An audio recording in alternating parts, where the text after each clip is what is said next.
Tapi biasanya gejala yang paling umum sampai yang spesifik itu apa sih Bu untuk depresi itu?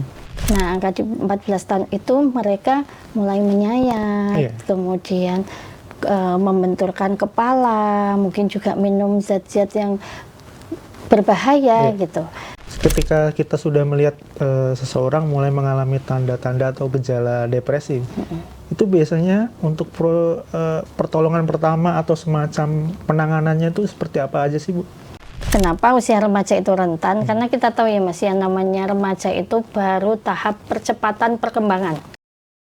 Halo Tribuners, kita jumpa kembali di program Tribun Solo Podcast. Kali ini kita akan membahas tentang fenomena yang belakangan terjadi di Solo Raya. Dan ini fenomenanya cukup memprihatinkan sebab banyak orang yang melakukan percobaan untuk mengakhiri hidup yang ini terjadi di beberapa daerah di sekitaran Solo dan sekitarnya. Nah, untuk membahas untuk fenomena tersebut, kita kedatangan narasumber dari Fakultas Psikologi Solo, Universitas Sarjana Smart Solo, dengan Ibu Farida Hidayati. Ya. Apa nama kabar, lengkapnya? Ibu? Iya. Ya.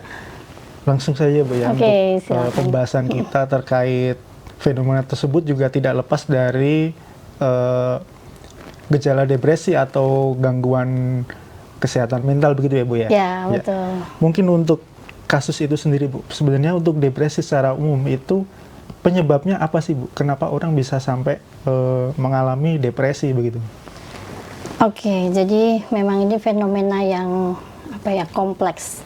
Jadi itu gangguan jiwa yang tidak hanya terjadi karena satu faktor, tapi ada beberapa hal yang bisa menjadikan munculnya depresi itu, baik dari sisi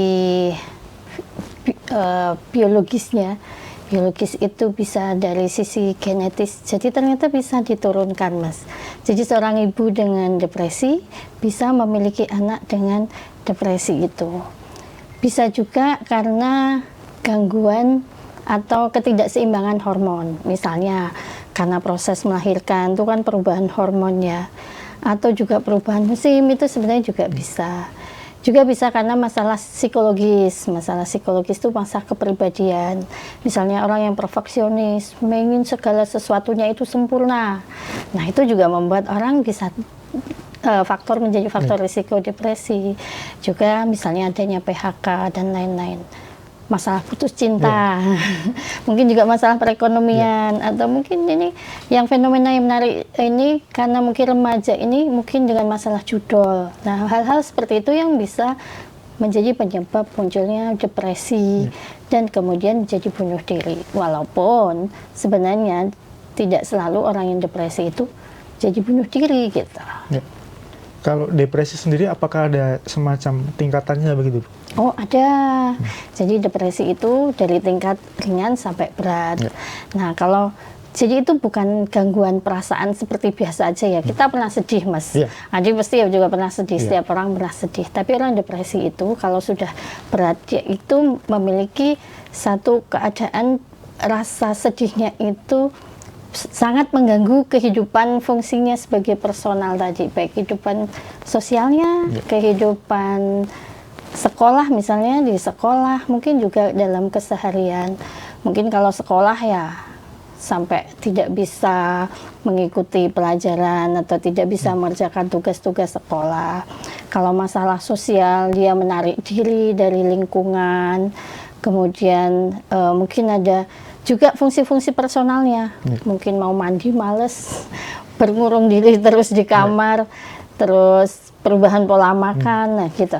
Sehingga kalau kita sedih ya sedih sesaat ya Mas, misalnya kucing kita mati gitu sedih. Nah ini enggak, jadi sampai merubah pola hidupnya, pola tidurnya sampai enggak tidur berhari-hari, pola makan enggak makan atau makannya lebih banyak. Jadi sesuatu yang berubahnya cukup signifikan. Nah terkait dengan fenomena orang mencoba untuk mengakhiri hidup itu Bu, itu apakah sudah berada di level yang paling mentok sih atau puncak ketika orang depresi itu sebenarnya?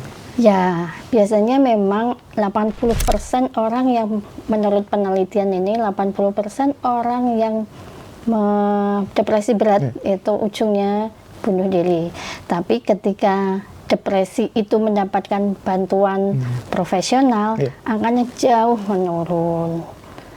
Sehingga sebaiknya kalau memang merasa ada gangguan-gangguan depresi seperti itu yang dia rasakan, atau kita mengamati anggota keluarga kita itu ada gangguan pertanda-pertanda depresif, itu sebaiknya kita segera berkonsultasi pada profesional, ataupun kita sendiri juga aware terhadap anggota keluarga kita. Gitu Mas Adi. Itu biasanya gejala yang paling umum sampai yang spesifik itu apa sih Bu untuk depresi itu? Ya biasanya perubahan pola yang sangat signifikan tadi, nggak bisa tidur berhari-hari, perubahan dari keseharian, kehilangan minat dalam melakukan kesenangan, hal-hal yang ringan yang menyenangkan itu ya. Kemudian pola makan yang berubah, nggak mau makan atau makan justru sangat banyak. Terus mungkin juga kalau remaja anak sekolah terus nggak mau berangkat sekolah, kalau orang yang bekerja nggak mau bekerja, kalau sudah berpasangan itu tidak ada niat atau tidak ada minat hal-hal yang menyenangkan dengan pasangan. Jadi perubahan-perubahan itu yang mungkin perlu kita amati. Kalau semacam perubahan suasana hati yang cepat itu apa juga bisa berpotensi ke arah situ? Oh, yang disebut bipolar itu ya. Bipolar itu kan dua ujung. Jadi satu saat senang sekali, satu saat sedih gitu. Dan perubahan emosi itu cukup juga bisa. Jadi depresi itu kan kalau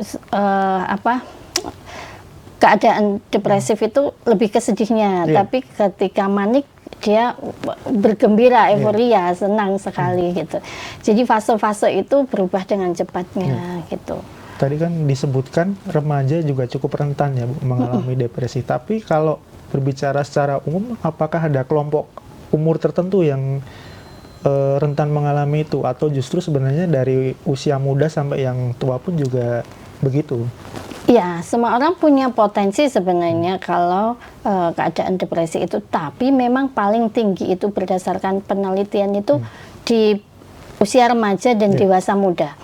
Kenapa usia remaja itu rentan? Karena kita tahu ya Mas, yang namanya remaja itu baru tahap percepatan perkembangan. Dari masalah hormon, kita mulai alat-alat reproduksi mulai aktif, muncul jakun bagi laki-laki, perempuan mulai menstruasi, itu kan sudah perubahan hormonal. Juga perubahan pola pikir, yang awalnya dia masih sangat bergantung, kemudian dia harus mulai bisa mengambil keputusan sendiri. Itu dari sisi perkembangan kognitifnya.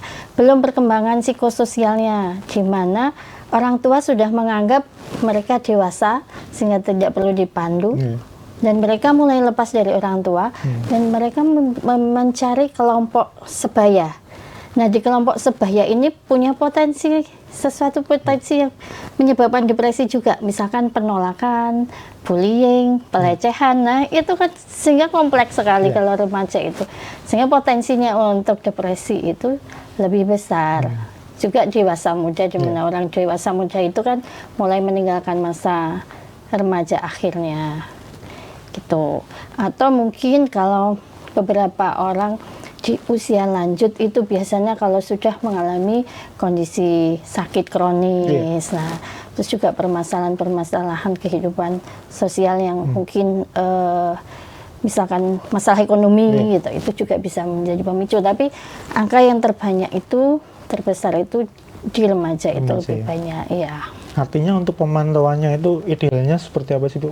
Atau mungkin dari usia remaja berapa sampai menuju dewasa atau bagaimana? Sebenarnya saya pernah melakukan kajian ya Mas, yang namanya self injury. Self injury itu walaupun tidak secara langsung yang namanya depresif, itu satu perilaku yang melukai diri sendiri tanpa ada niat bunuh diri. Nah, itu sudah dimulai sejak usia, angka tertinggi itu di usia 14 tahun. Nah, angka di 14 tahun itu mereka mulai menyayat, kemudian membenturkan kepala, mungkin juga minum zat-zat yang berbahaya gitu. Jadi usia 14 tahun itu sebenarnya usia risiko tinggi ya untuk terjadinya hal-hal gangguan-gangguan psikologis seperti itu. Karena bisa jadi ya tadi mulai meninggalkan masa anak menuju masa remaja, dan itu masalah global juga sih. Kalau dari sisi tadi disebutkan turunan, itu kenapa bisa terjadi seperti itu? Oke, sebenarnya kenapa turunan, karena genetik itu kan ini ya Mas, seorang anak itu kan berada di dalam kandungan ya. Ketika suasana hati ibu itu depresif, kan sebenarnya hormon yang ada di dalam tubuhnya ibu itu secara biokimiawi berada mempengaruhi janin yang ada di dalam ya. Jadi misalnya ibunya sangat depresif ketika kondisi hamil, nah hal itu sangat punya potensi dari berisiko, punya risiko yang lebih tinggi terhadap anak yang depresif juga, karena di situ baru pembentukan organ-organ tubuh. Saya pernah punya pengalaman anak teman kami itu, teman saya itu karena kondisi depresif, karena kehamilan yang tidak diinginkan, karena ada perkosaan gitu ya. Nah itu kan salah satu yang menyebabkan bisa depresi tadi, karena kehamilan yang tidak diinginkan tadi, nangis terus, akhirnya terjadi kondisi jantung bocor. Nah itu mungkin berpengaruhnya ke organ. Nah yang namanya depresi itu tadi kan juga berada karena kondisi fisiologis juga ya. Nah kekurangan hormon dan lain-lain. Nah karena sejak berada di kandungan itu mengalami kondisi yang hampir sama dengan ibunya, maka dia bisa mengembangkan hal yang sama. Apalagi dengan kerentanan itu dididik oleh ibu yang depresif juga. Ya, dia akan melakukan belajar secara observasi tadi, pola-pola ibu mereka tiru gitu. Jadi role modelnya orang yang depresif. Kalau dikatakan ya itu tadi ada modeling perilakunya, tapi juga ternyata ada secara genetis itu menurut penelitian bisa berpengaruh. Nah untuk selama di masa kandungan itu, apakah bisa sih Bu dicegah untuk ketika anaknya mungkin nanti tidak menurunkan hal yang sama gitu? Oke, tadi kan sebenarnya depresi itu kan situasi yang kompleks, tidak terjadi karena satu faktor itu ya. Oke, kita bisa mencegah dengan kondisi ketika ibu hamil itu lingkungan itu kan berpengaruh. Bagaimana sikap pasangan dalam mendampingi ibu, dalam mendampingi istri melewati masa hamil. Tadi kan juga ada potensi depresi ketika orang setelah melahirkan atau postpartum itu ya. Nah itu kan saya pernah punya temen yang itu tuh melihat bayi itu serasa kapas Mas, jadi langsung dilempar gini. Nah itu juga karena depresi postpartum itu gitu. Jadi maka lingkungan keluarga itu dukungan itu sangat punya makna penting. Suami siaga, katakanlah istri itu ketika kondisi hamil itu pasti punya perubahan yang besar, baik segi psikologisnya maupun biologisnya ya. Mungkin ada yang ingin makan apa, misalnya kalau ngidam, tapi suami tidak memberikan perhatian yang penuh, atau mungkin kesulitan kehamilan itu sendiri butuh penyesuaian, tapi dukungan keluarga minim. Nah itu bisa menyebabkan, maka dari itu dukungan sosial itu sebenarnya punya makna penting buat orang-orang untuk melewati masa-masa sulit, termasuk di masa kehamilan. Gitu Mas Adi. Kalau ketika kita sudah melihat seseorang mulai mengalami tanda-tanda atau gejala depresi, itu biasanya untuk pertolongan pertama atau semacam penanganannya itu seperti apa aja sih Bu? Oke, jadi penanganan pertama itu tentu kita perlu aware ya. Kalau kita memang tidak sanggup, artinya kita orang yang awam, cepat hubungi profesional. Jadi kita amati, jangan biarkan dia sendiri terutama. Karena orang depresif itu tadi ada kemungkinan punya keinginan bunuh diri ya. Jadi ada ide bunuh diri, ada percobaan bunuh diri dan ada bunuh diri. Kalau orang dengan ide bunuh diri itu memang lebih banyak di wanita. Oh gitu. Tapi kalau sudah ke bunuh diri banyak yang laki-laki.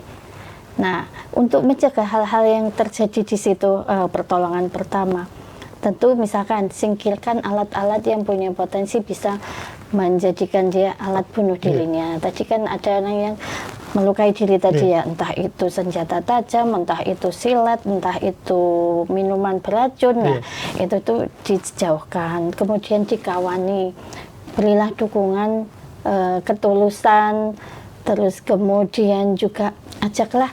Jadi mulai disusunkan kegiatan-kegiatan yang menyenangkan, artinya kegiatan keseharian yang bisa menjaga keseimbangan hormon tadi. Karena salah satu misalnya olahraga itu kan bisa membuat atau keseimbangan hormon menjadi lebih stabil lagi. Nah, kemudian pelukan itu sebenarnya juga hormon endorfin, hormon serotonin, terus menurunkan hormon kortisol. Nah, itu kan adanya apa? Percakapan, terus kemudian pelukan, juga disusutkan aktivitas yang menyenangkan, diajak bersepeda, di pola makan diperbaiki. Nah, sebenarnya itu hal-hal yang bisa mencegah sekaligus itu pertolongan pertama ketika mereka menandakan hal-hal seperti itu. Jadi ya kita harus membuatkan jadwal harian yang agar dia itu merasa ada support sosial dari keluarganya.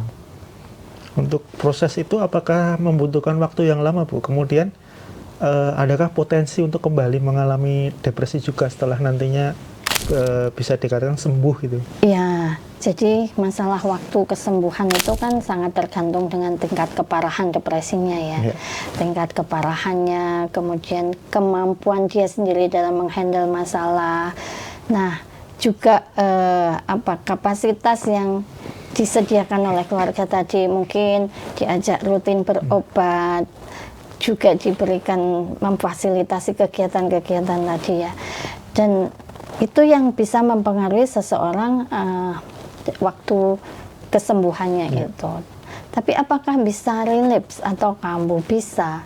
Jadi itu memang kayak orang yang sudah terluka gitu ya. Kan depresi itu tidak tiba-tiba aja ya. Pakai satu proses mungkin menemui situasi-situasi yang mengecewakan. Kalau tubuh pernah luka itu kan juga rentan untuk. Nah, hal itu juga bisa terjadi pada orang-orang yang dengan gangguan-gangguan psikologis. Ada kemungkinan relapse ketika dia menemui stresor yang sangat berat, situasi yang mengejutkan, situasi yang membuat dia trauma, itu kembali lagi. Nah, itu bisa membuat mudah kembali pada situasi gangguan yang sama. Terus bagaimana kita bisa mengobati mereka? Itu ya sebenarnya perlu perpaduan. Baik terapi dari psikologisnya. Terapi psikologis itu biasa yang kita gunakan itu pendekatan CBT, Cognitive Behavioral Therapy, terapi realitas. Karena biasanya orang-orang depresi itu secara otomatis tuh cenderung berpikirnya negatif. Misalnya kita papasan gitu ya Mas, kalau orang depresif itu, Mas nggak senyum sama saya, itu saya udah punya pikiran otomatis negatif. Oh gitu. Mas Adi itu benci saya itu orang yang tidak berguna, saya itu ditolak oleh orang-orang. Padahal bisa jadi Mas Adi itu tidak menyapa saya karena mungkin sedang ada yang difikirkan, mungkin sedang tergesa-gesa gitu. Nah, maka dari itu salah satu terapi untuk membantu orang depresi itu adalah terapi realitas. Kita kembalikan lagi pola cara berpikirnya yang negatif tadi untuk kita latih menjadi berpikir positif. Kita tantang pikiran-pikiran negatifnya, misalnya, apakah kamu pernah ketika ada kawanmu dan kamu lupa menyapa, bilang. Jadi kita mengembalikan cara berpikir realitas tapi tanpa menghakimi. Nah, salah satu dukungan lingkungan adalah tidak memberikan penghakiman. Biasanya orang-orang depresi dihakimi apa, Mas? Gila. Tidak bersyukur. Gila, Nah, ya. Gila juga, tidak bersyukur, jauh dari Tuhan, kan gitu. Nah, itu judgement-judgement yang sebenarnya menyakitkan.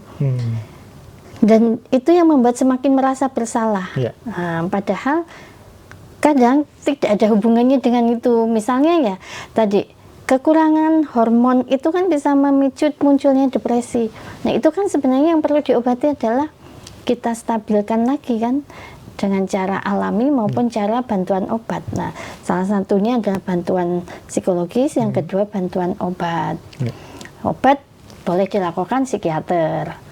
Terus yang ketiga adalah tadi perubahan gaya hidup yang lebih sehat. Tadi olahraganya, juga pola makan, pola tidur. Tidur itu sangat penting loh, Mas. Jadi biasanya orang yang akan kambuh gangguan-gangguan psikologisnya biasanya tidak tidur berhari-hari. Oh gitu ya? Iya. Orang overthinking tuh susah tidur kan, karena segala sesuatu dipikir. Nah, nanti bisa memicu kembali yang mungkin kondisi kemarin sudah membaik menjadi kambuh kembali gitu. Karena kondisi fisik yang tidak mendukung, kurang istirahat tadi. Nah, dari sisi individu sendiri terkadang kan orang mengalami gangguan mental atau depresi itu takut untuk meminta pertolongan. Terkadang kan kayak gitu ya, Bu ya? Nah, itu sebaiknya bagaimana, Bu, agar tidak kebablasan lah istilahnya?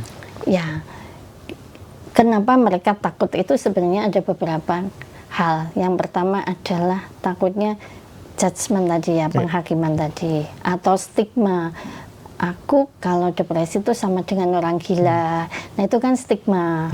Terus kemudian takut juga karena saya harus mendatangi psikolog ataupun psikiater yang biayanya mahal. Nah, kemudian akses itu kan menjadi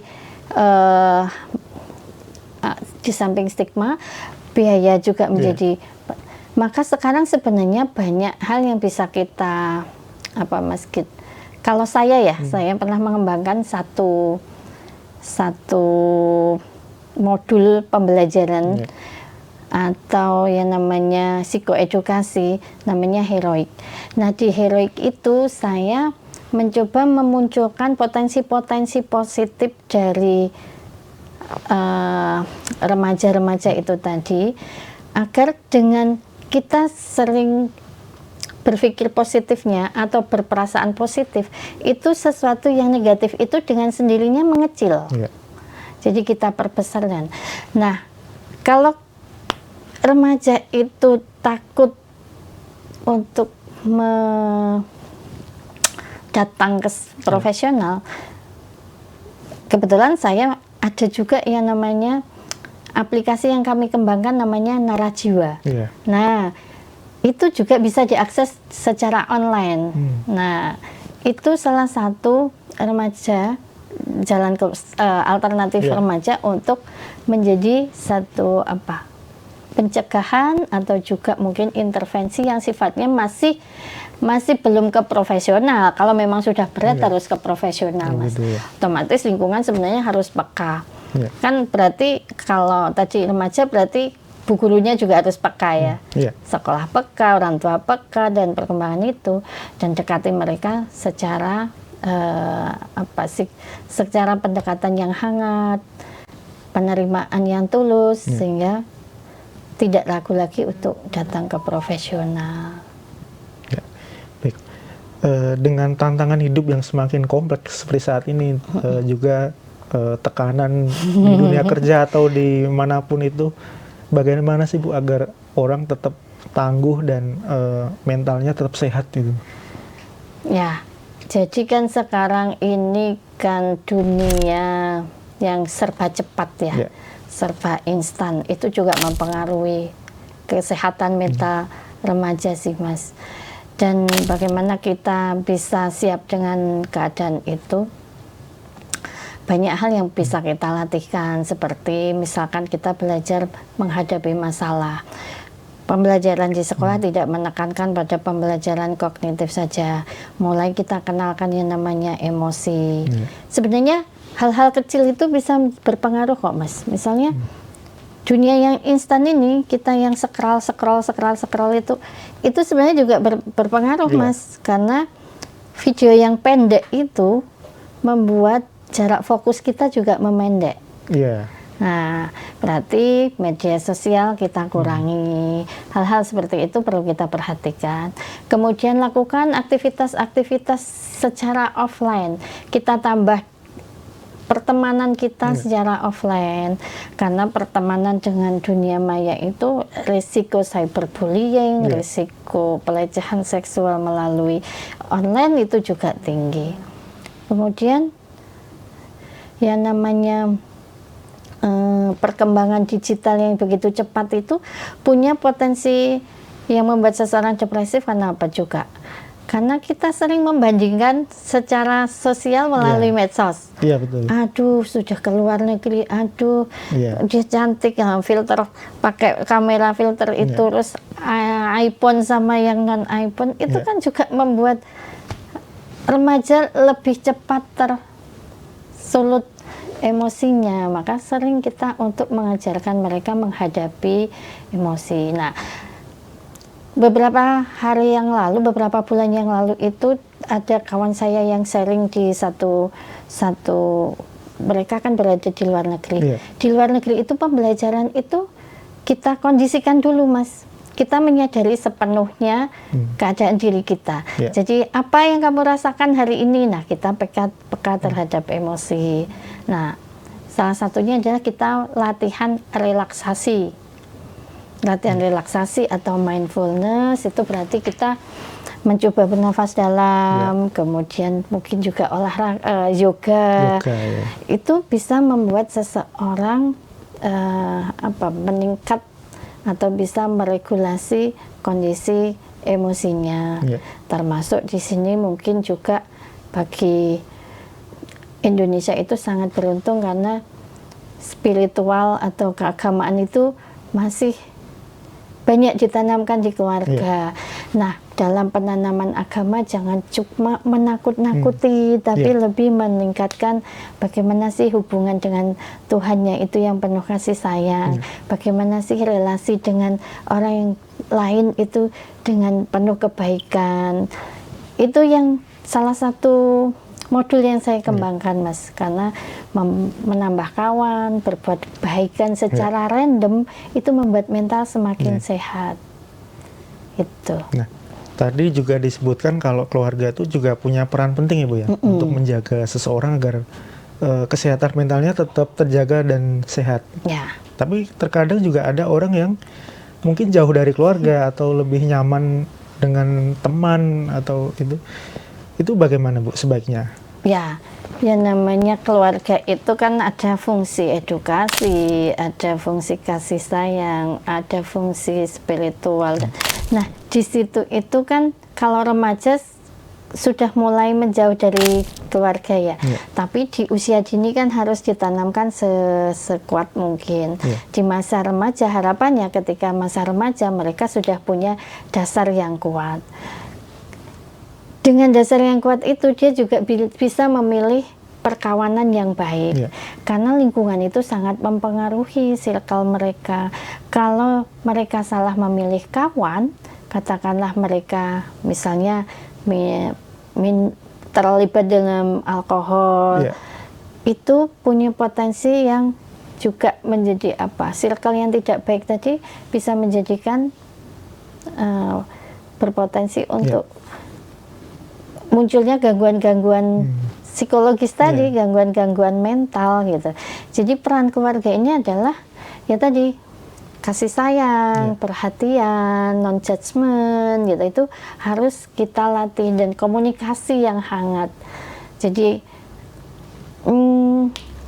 mulailah kita untuk memberikan batasan-batasan. Misalnya saya pernah diajak minggir dalam sebuah perjalanan di antar mahasiswa saya itu, tiba-tiba Bu, mohon izin sebentar, saya pengen minggir karena di jam 6 itu kesepakatan keluarga kami itu berdoa. Kebetulan dia Kristiani. Jadi dia minggir untuk 10 menit mendoakan, 5-10 menit untuk mendoakan keluarganya. Dan di situ ada koneksi kan, sekalipun mereka jauh. Nah, kalau kita menetapkan batasan-batasan seperti itu, aturan-aturan seperti itu, akan terjaga anak-anak itu sekalipun orang tua sudah berpisah jauh. Gitu. Nah, kembali lagi ke fenomena kasus itu ya, percobaan bunuh diri ini kan belakangan marak itu. Marak, iya. Nah, diharapkan kan ada peran pemerintah untuk memberikan dukungan atau semacam aksi atau dan kepada masyarakat gitu agar kasus-kasus semacam itu bisa ditekan. Nah, harapan Ibu kepada pemerintah seperti apa sih perannya agar bisa berkontribusi gitu? Masalah ini memang perlu peran itu tidak bisa sendiri ya, keluarga, pemerintah, dan sekolah tadi kan. Peran keluarga sudah jelas, peran sekolah tadi juga melalui edukasi, kemudian pemerintah. Nah, pemerintah ini perlu untuk meningkatkan kesadaran melalui tadi pendidikan, kemudian juga memudahkan membangun satu sistem kesehatan yang secara komprehensif, ya kan. Jadi misalkan kalau ini belum menyeluruh sih, yang saya tahu itu di Yogyakarta. Di Yogyakarta itu sudah di setiap puskesmas sudah ada psikolognya. Di vaskes awal itu sudah ada. Karena di sana ternyata permasalahan itu sangat kompleks, Mas. Selama ini kita berpikir masalah psikologis itu kayak gangguan yang hanya di perkotaan, padahal di perdesaan juga banyak. Nah, itu kan peran pemerintah yang harus membangun fasilitas kesehatan seperti itu. Terus kemudian memperbesar anggaran untuk kesehatan ini juga komprehensif, tidak secara kesehatan fisik aja, kesehatan mental perlu diperhatikan juga. Jadi itu peran pemerintah yang bisa kita harapkan. Sehingga di situ tantangannya juga besar, Mas, ada sumber dayanya.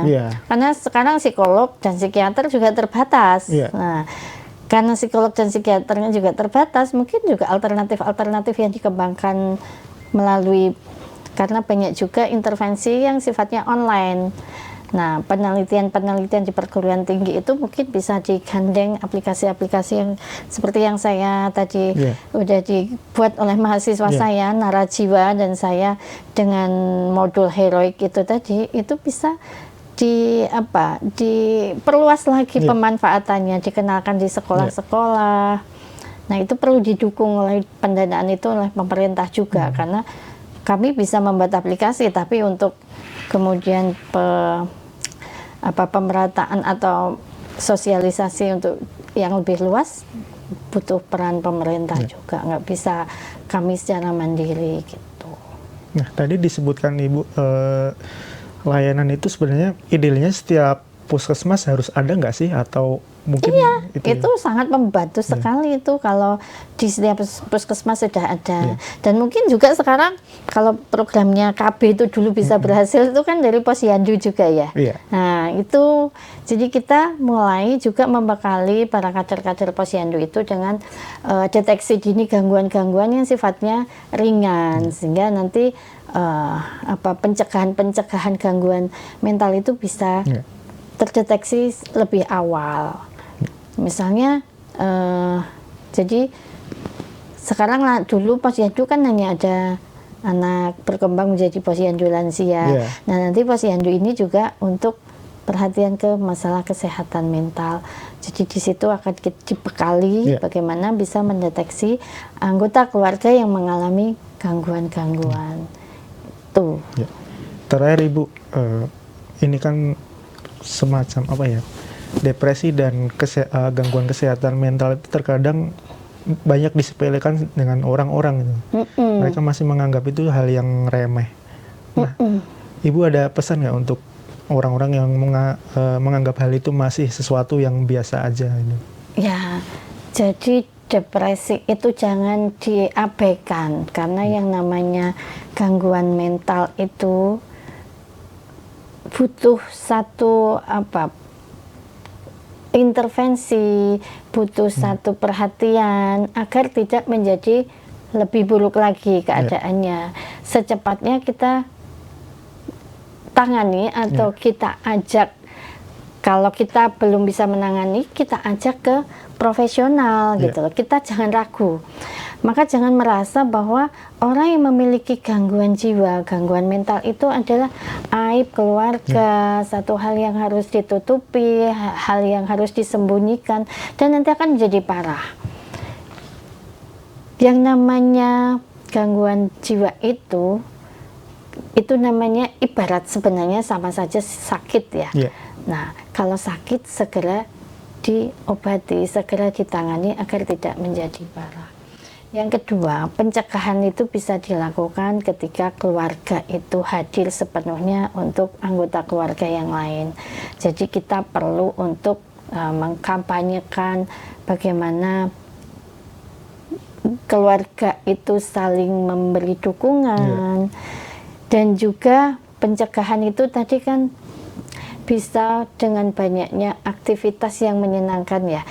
Aktivitas yang menyenangkan itu bisa dihadirkan tidak di rumah saja, tapi bisa dari sekolah, kemudian juga pemerintah memfasilitasi banyak kegiatan komunitas-komunitas hobi. Nah, itu kan sebenarnya langkah-langkah pencegahan.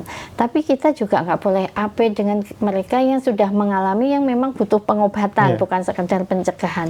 Jadi segera aja diajak datang berobat ke profesional gitu. Siap Ibu, terima kasih banyak untuk sama-sama pemaparannya, memberikan kita banyak ini ya, pengetahuan baru terkait penanganan untuk kesehatan mental gitu. Iya. Baik, Tribuners, sudah tidak terasa kita sudah berbincang selama kurang lebih 30 menit dengan Ibu Farida. Ya, kesimpulannya adalah keluarga harus selalu aware dan peduli terhadap kondisi anggota keluarga lainnya supaya kesehatan mental kita tetap terjaga dengan baik. Demikian podcast Tribun Solo, semoga bermanfaat untuk kita semua. Sampai jumpa di kesempatan berikutnya.